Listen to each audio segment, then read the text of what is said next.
네, 오늘 수요 예배 나오신 모든 분들 주님의 이름으로 환영하고 축복합니다. 또한 가정에서 온라인 예배를 드리는 모든 성도님들도 주님의 이름으로 환영하고 축복합니다. 네, 오늘은 제 수요일입니다. 제 수요일을 시작하여 사순절이 시작이 됩니다. 사순절 기간 동안 예수 그리스도의 순환과 죽음과 부활을 깊이 묵상할 수 있는 시간들이 되시기를 축복합니다. 이번 사순절 주제는 회개와 회복입니다. 하나님께서 우리 모두에게 회개형을 부어주셔서 참된 회개가 일어나고 회복이 일어나는 복된 시간들 되시기를 소망합니다. 오늘 말씀은 내가 곧 길이요 진리요 생명이라는 말씀으로 여러분과 함께 은혜를 나누도록 하겠습니다. 얼마 전에 인터넷에서 중국 화성 탐사선 태논 1호가 화성 궤도에 성공적으로 진입해서 화성의 사진들을 찍어 보내온 기사들을 보았습니다. 중국은 미국, 러시아, 유럽, 인도에 이어 5번째로 화성에 우주선을 보낸 나라가 되었다고 합니다. 이렇게 인간은 오랜 시간 동안 최첨단의 과학기술을 가지고 신만이 할 수 있는 신의 영역에 도전해 왔습니다. 지금 이 순간도 인간들은 과학기술을 통하여 인간이 할 수 없는 일들을 추진해 나가고 있습니다. 신의 영역인 생명과 죽음의 고난까지도 과학을 통해서 정복하려고 애쓰고 있습니다. 그러나 아무리 과학기술이 발달되고 좋은 약들이 나온다 할지라도 과학의 힘으로는 정복할 수 없는 것들이 너무나도 많이 있습니다.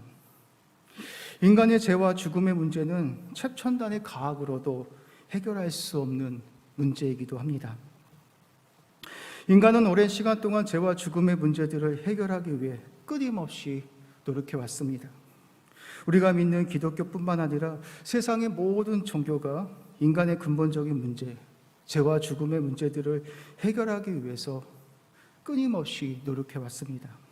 그 노력은 지금도 계속되어지고 있습니다. 붓다는 인간이 겪는 생로병사의 고통을 해결하기 위해서 왕가를 버리고 출가를 했습니다. 고된 수행을 통해서 열반에 이르게 되면 죄와 죽음의 문제, 생로병사의 문제들을 극복할 수 있다라고 그렇게 생각했습니다. 그런데 성경은 절대로 인간의 힘으로는 죄와 죽음의 문제들을 해결할 수 없다라고 말합니다. 로마서 7장 말씀에 보면 바울 사도가 이런 고민을 하게 됩니다. 내가 원하는 바 선을 행하고 싶으나 선을 행하지 않고 도리어 악을 행하는 자신을 보면서 사도 바울은 절망을 합니다. 바울은 자신의 의지를 발휘해서 선을 행하기를 원했지만 자신 안에 있는 죄가 자신을 죄짓게 하는 모습을 보면서 절망하게 됩니다. 로마서 7장 말씀을 통해서 우리가 알 수 있는 것은 어떤 위대한 인간이라 할지라도 수행을 통해서라도 절대로 선을 이룰 수 없다라는 것입니다. 죄를 제거하지 않는 이상 인간은 죄와 죽음의 문제들을 절대로 인간 스스로의 노력으로 할 수 없다라는 것을 우리가 로마서 7장 말씀을 통해서 확인해 볼 수 있습니다. 성철 스님의 유명한 일화가 있습니다. 성철 스님은 성전함에 철조망을 들고 10년 동안 한 장소를 벗어나지 않고 초인적인 수행을 합니다. 잠을 잘 때에도 등을 바닥에 대지 않고 꼿꼿이 앉은 채로 잠을 잤습니다. 초인적인 인내가 아니라면 아무도 해낼 수 없는 고된 수행이었습니다. 8년간의 고된 수행을 한 성철 스님은 죽기 전에 이런 말을 남겼습니다. 일평생 남녀무리를 속여 미치게 했으니 그 죄업이 하늘에 비쳐 수미산보다 더 크구나. 산채로 불의 압이 지옥으로 떨어지니 한이 만 갈래나 되는구나라는 말을 남기고 세상을 떠났습니다. 인간은 절대로 어떤 초인적인 수행을 통해서 인간이 갖고 있는 근본적인 문제들을 해결할 수 없습니다. 죄와 죽음의 문제는 인간 밖에서 와야 합니다. 모든 것을 다 할 수 있는 어떤 초월적인 존재가 도와주지 않는 것이라면 인간은 절대로 죄와 죽음의 문제를 결단코 해결할 수 없습니다. 하나님은 이스라엘 백성들에게도 613가지의 율법을 주셨습니다. 이스라엘 백성들이 613가지의 율법을 다 지키며 복을 받지만 만약에 하나라도 어기게 된다면 하나님께서 저주를 내리실 것이라고 말씀하십니다. 인간은 죽었다 깨어나도 하나님이 요구하시는 모든 율법을 지킬 수가 없습니다. 하나님은 예수 그리스도라는 은혜가 오기 전에 먼저 인간들에게 율법을 주었습니다. 율법을 먼저 주신 이유는 인간의 힘으로는 율법을 지킬 수 없다라는 것을 가르쳐 주시기 위해서 먼저 인간들에게 율법을 주신 것입니다. 예수 그리스도라는 은혜가 왔을 때 그 은혜가 얼마나 값지고 귀한 것인지를 가르쳐 주시기 위해서 먼저 613가지의 율법을 주신 것입니다. 그러나 인간은 어떤 노력으로도 어떤 수행으로도 결단코 하나님께서 요구하시는 율법들을 지킬 수가 없습니다. 이게 인간들이 가지고 있는 한계였습니다. 이렇게 인간의 삶을 얽매이고 있는 이 율법의 저주에서 누군가가 해방시켜 주어야만 인간들은 율법의 저주에서 자유로울 수 있습니다. 갈라디아서 3장 13절의 말씀에 보면 그리스도께서 율법의 저주에서 우리를 속량해 주셨다라고 말하고 있습니다. 제가 갈라디아서 3장 13절 말씀을 읽어보도록 하겠습니다. 그리스도께서 우리를 위하여 저주를 받은 바 되사 율법의 저주에서 우리를 속량하셨다라고 말씀하고 있습니다. 예수님께서 우리를 위하여 저주를 받은 바 되셔서 율법의 저주에서 우리를 속량하셨습니다. 속량하셨다라는 것은 예수님께서 십자가에서 우리를 대신하여 값을 치르셔서 율법의 저주에서 우리를 해방시켜 주셨다라는 말씀이기도 합니다. 예수님께서 율법의 마침이 되어 주셨기 때문에 우리가 예수 그리스도 안에 있는 것이라면 하나님은 우리 또한 율법을 다 지킨 자로 여겨주셔서 더 이상 우리들 율법의 저주 아래 있지 않게 하신 것입니다. 칭의의 은혜도 그렇습니다. 우리가 제사함을 받고 의롭다 칭함을 받게 된 것도 우리의 공로로 되어진 것이 아닙니다. 그리스도 예수 안에 있는 성령으로 말미암아 하나님의 은혜로 값없이 이롭다 하심을 얻은 자가 되었다라고 말하고 있습니다. 로마서 3장 24절 말씀에 보면 바울은 이렇게 말하고 있습니다. 그리스도 예수 안에 있는 성령으로 말미암아 하나님의 은혜로 값없이 우리가 이롭게 되어졌다라고 말하고 있습니다. 앞에서 말씀드렸듯이 속량은 값을 지불하여 노예 상태에 있는 자들을 해방시켜주는 것입니다. 예수님은 자신의 무지한 몸을 속전으로 십자가에서 바치시고 인간의 죄값을 대신 치러주셨습니다. 우리가 받아야 할 모든 저주와 제약들을 주님께서 친히 받으시고 우리에게는 그리스도의 일을 전가시켜 주셔서 우리를 이롭다라고 칭하여 주셨습니다. 루터 말대로 십자가에서 위대한 교환이 일어나게 되었습니다. 예수님께서 우리가 받아야 할 모든 저주와 비참을 대신 받으시고 우리의 죄가 되어 주셨습니다. 그리고 예수님은 예수님의 일을 우리에게 전가시켜 주셔서 우리를 이롭다 미쁘다라고 그렇게 칭해 주신 것입니다. 그렇다면 하나님의 백성들은 무엇을 통해서 이루어질 수 있는 것입니까? 로마서 3장 25절 말씀에 보면 예수의 피로 말미암아 우리 인간의 죄가 사하여지고 이롭게 되어질 수 있다라고 말씀하고 있습니다. 제가 로마서 3장 25절 말씀을 읽어보도록 하겠습니다. 이 예수를 하나님이 그의 피로써 믿음으로 말미암은 화목제물로 삼으셨으니 이는 하나님께서 길이 참으시는 중에 전에 지은 죄를 간과하심으로 자기의 이루어심을 나타내려 하심이냐라고 말하고 있습니다. 하나님은 예수님을 화목제물로 삼으시고 예수님의 피를 통해서 인간의 죄를 사하여 주시고 우리를 이롭다라고 칭하여 주셨습니다. 로마서 3장 25절 말씀에 화목제물은 헬라어로 힐라스테리온이라고 합니다. 이 단어는 지성소 안에 있는 속죄수를 말할 때 쓰는 단어이기도 합니다. 매년 7월 10일이 되면 대제사장은 짐승의 피를 가지고 지성소 안으로 들어가서 속죄소 위에 짐승의 피를 뿌리면 이스라엘 백성들의 죄가 사하여지게 됩니다.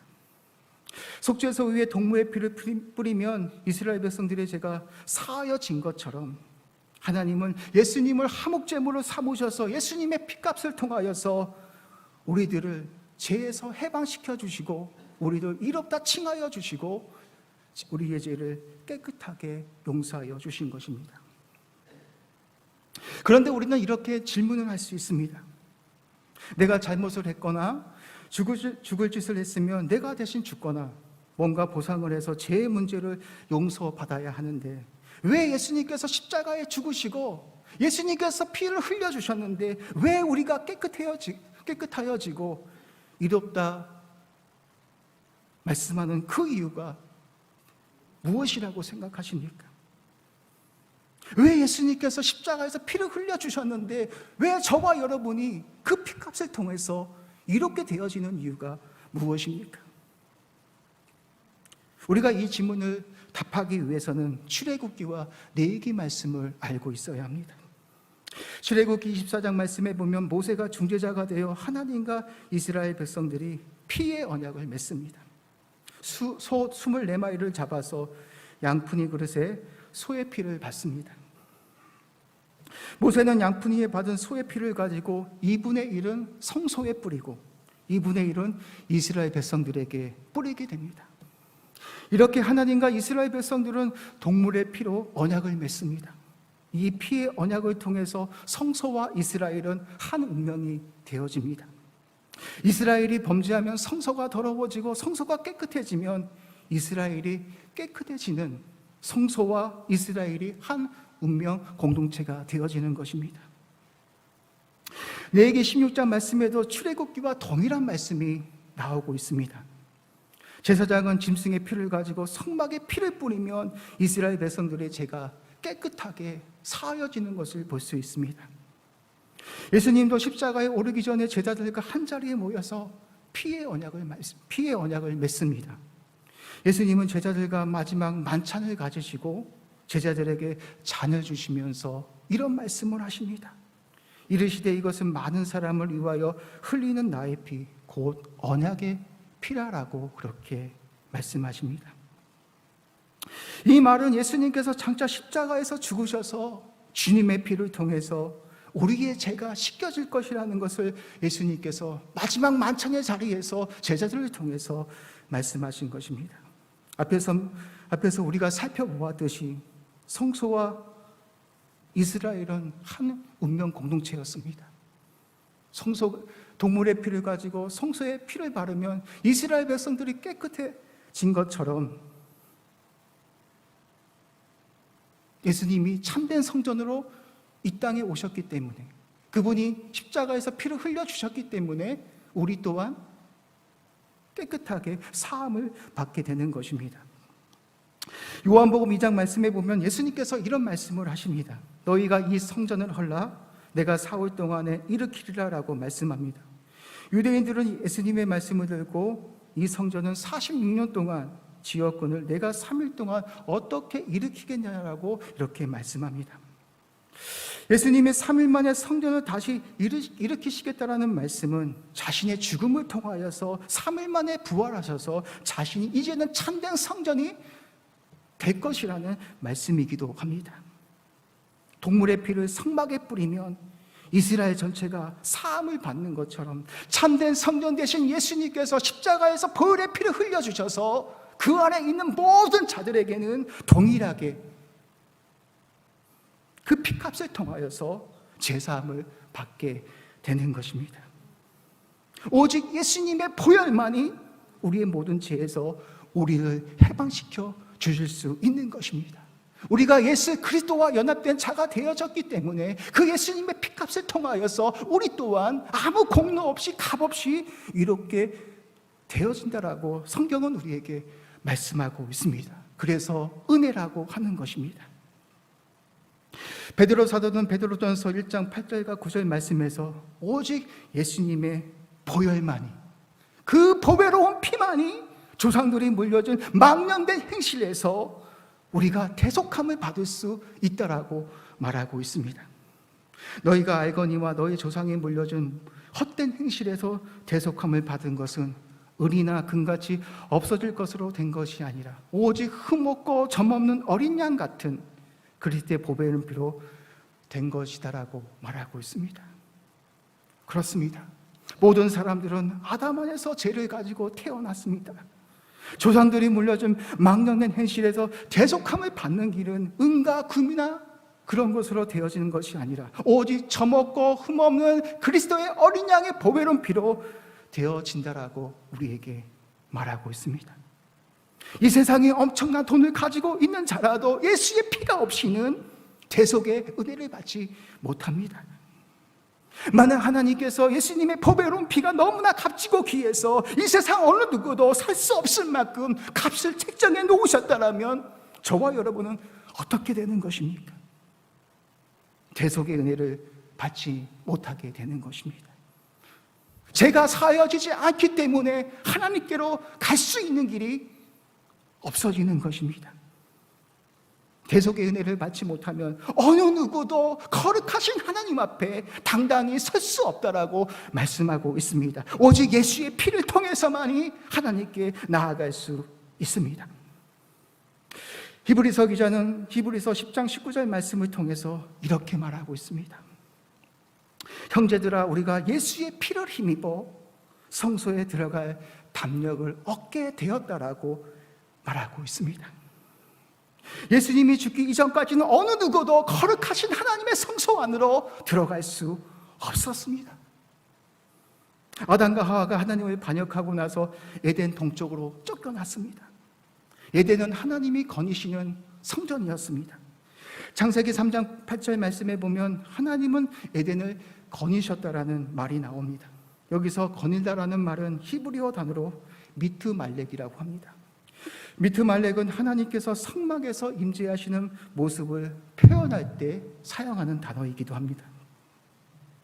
아담과 하와가 하나님을 반역하고 어디로 쫓겨났습니까? 에덴 동쪽으로 쫓겨났습니다. 그리고 하나님은 에덴 동쪽 입구에 구름과 도는 칼을 놓으셔서 다시는 어느 누구도 에덴 안으로 들어오지 못하도록 구름과 도는 칼로 에덴을 막아 놓으셨습니다. 그런데 성막의 입구는 항상 동쪽에 있습니다. 그런데 예수님께서 십자가에서 죽으실 때에 성전의 휘장이 어떻게 되었습니까? 위에서 아래로 찢어지게 되었습니다. 성전의 휘장이 찢어졌다는 것은 예수님의 죽음을 통해서 이제 성전 안으로 누구든지 들어갈 수 있는 살 길이 열려지게 되었다라는 것을 우리에게 말씀하고 있습니다.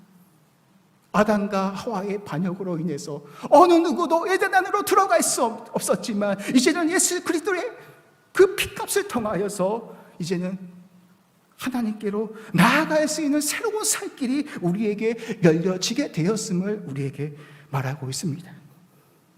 그래서 예수님은 요한복음 14장 6절 말씀을 통해서 자신이 이렇게 말씀하고 있습니다.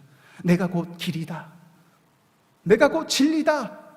내가 곧 생명이다. 나로 말미암지 않고서는 하나님께로 올 자가 아무도 없다라고 이렇게 말씀하신 것입니다. 이 세상에 하나님께로 나아갈 수 있는 길은 아무것도 없습니다. 오직 예수 그리스도를 통해서만이 하나님께로 나아갈 수 있는 것입니다. 죄로 하나님께 나아갈 수 없었던 우리 죄인들은 이제 예수의 피를 힘입어서 언제든지 하나님의 은혜의 보좌 앞으로 나아가서 하나님과 영적인 교제를 누리게 되었습니다. 이뿐입니까? 주님은 자신을 생명이라고 말씀합니다. 우리는 흔히들 착각을 합니다. 우리 안에 참된 생명이 있다라고 우리는 흔히들 착각을 하고 있습니다. 그러나 우리 안에는 참된 생명이 없습니다. 오직 예수 그리스도 안에만 참된 생명이 있는 것입니다. 우리가 영원한 생명을 누리기 위해서는 예수 그리스도 안에 있어야만 참된 생명을 누릴 수가 있는 것입니다. 모든 인생들은 그리스도와 연합된 자가 되어야만 예수 안에 있는 참된 생명을 누릴 수 있습니다. 오늘 죽는다 할지라도 내가 예수 그리스도와 연합된 자가 되어져 있는 것이라면 우리 또한 예수님께서 입으신 그 영생이라는 선물을 우리 또한 받을 수 있는 것입니다. 도스토예프스키가 쓴 죄와 벌에서 주인공 라스콜리니코프가 정당포 주인을 죽인 후에 자신의 삶에 대해서 이렇게 노래했습니다. 살고 싶다. 영원히 살고 싶다. 할 수 있다면 영원히 살고 싶다라고 노래를 했습니다. 그렇습니다. 할 수만 있다라면 영원히 죽지 않고 살고 싶은 것이 모든 인간들이 갖는 영원한 갈망입니다. 하지만 아담이 범죄한 이후로 죄가 세상에 들어오게 되었고 죄로 인해서 사망이 왕노릇하게 되었습니다. 이후로 인간에게는 죽음의 역사가 끊임없이 계속해서 시작되어지고 있는 것을 볼 수 있습니다. 창세기 5장 말씀에 보면 누가 누구를 낳고 죽었더라라는 말이 반복되어 나오고 있습니다. 지구상에서 가장 오랜 세월을 살았던 무드셀라도 결국 969세를 살고 죽었습니다. 이렇게 인간은 영원히 살고 싶지만 영원히 살 수 없는 게 인간이 가지고 있는 한계였습니다. 그런데 이런 죽음의 역사를 누가 끊어주셨습니까? 예수님이 우리를 죽음의 공포에서 우리를 해방시켜 주셨습니다. 예수께서 이르시되 나는 부활이여 생명이니 나를 믿는 자는 죽어도 살겠고 무릎 살아서 영원히 살 것이라고 우리에게 약속하셨습니다. 예수님께서 십자가에서 죽으시고 3일 만에 사망 권세를 이기시고 부활의 첫 열매가 되신 것처럼 여러분들이 예수 그리스도 안에 있는 것이라면, 여러분들이 예수 그리스도를 인격적으로 믿고 그분을 신뢰하는 것이라면, 여러분이 오늘 죽는다 할지라도 예수님께서 입으신 그 부활의 영광을 여러분도 동일하게 입게 될 것이라고 우리에게 약속하고 있습니다. 성경 66권을 압축하고 요약해서 한 줄로 표현하면 요한복음 3장 16절의 말씀이 나옵니다. 하나님께서 세상을 이처럼 사랑하사 독생자를 주셨으니 그를 믿는 자마다 멸망하지 않고 영생을 얻게 하려 하심이라는 이 말씀이 우리에게 위로의 말씀이자 소망의 말씀이 되어야 합니다. 그렇습니다. 이제 우리는 예수 그리스도를 통하여서 생명 안에서 왕노릇하게 되었습니다. 로마서 5장 17절 말씀을 통해서 하나님은 우리에게 이렇게 말씀하십니다. 한 사람이 범죄로 말미암아 사망이 그 사람을 통하여 왕노릇하였은즉 더욱 은혜와 이의 선물을 넘치게 받는 자들은 한 번 예수 그리스도를 통하여 생명 안에서 왕노릇하게 될 것이라고 약속하고 있습니다. 이제 우리는 죽음의 공포에서 완전히 해방되었습니다. 여러분이 오늘 죽는다 할지라도 예수 그리스도 안에 있는 것이라면 예수님이 죽음에서 부활하신 것처럼 여러분도 죽음을 이기고 살아서 주님과 영원히 함께 살게 될 그런 날들이 저와 여러분에게 반드시 찾아오게 될 것입니다. 사랑하는 성도 여러분, 오직 예수님만이 죄와 죽음의 문제들을 해결할 수 있습니다. 오직 예수님을 통해서만이 하나님께로 나아갈 수 있습니다. 우리가 하나님을 믿어도 어려움을 당할 수 있습니다. 고난들을 당할 수 있습니다. 그럴 때마다 하나님께서 저와 여러분들에게 베푸신 은혜들을 한번 생각해 보십시오. 그리고 장차 하나님이 주실 그 영광들을 한번 생각해 보십시오. 기독교 변증가로 유명한 C.S. 루이스는 영광의 무게라는 책에서 이런 말을 했습니다. 우리가 장차 받을 영광은 현재 우리가 받는 고통을 거의 기억도 못하게 할 만큼 중한 것이다 라고 그렇게 말했습니다. 우리가 이 세상을 살아가면서 얼마나 많이 힘든 일이 많이 있습니까? 뜻하지 않는 일을 통해서 많은 어려움을 당하게 됩니다. 그럴 때마다 주님의 십자가를 한번 생각해 보시기 바랍니다. 우리가 지금 사순절을 보내고 있습니다. 사순절 기간 동안 예수님의 순환과 죽음과 부활을 깊이 묵상하시면서 다시 한번 우리에게 주셨던 그 복음의 간격과 구원의 간격이 회복되어지는 시간들이 되시기를 주님의 이름으로 축복합니다. 사순절 기간 동안 주님께서 우리에게 어떤 은혜들을 베푸셨는지 다시 한번 깊이 묵상할 수 있는, 그래서 그 십자가의 사랑과 은혜로 당당히 이겨낼 수 있는 그런 시간들이 되시기를 주님의 이름으로 축복합니다.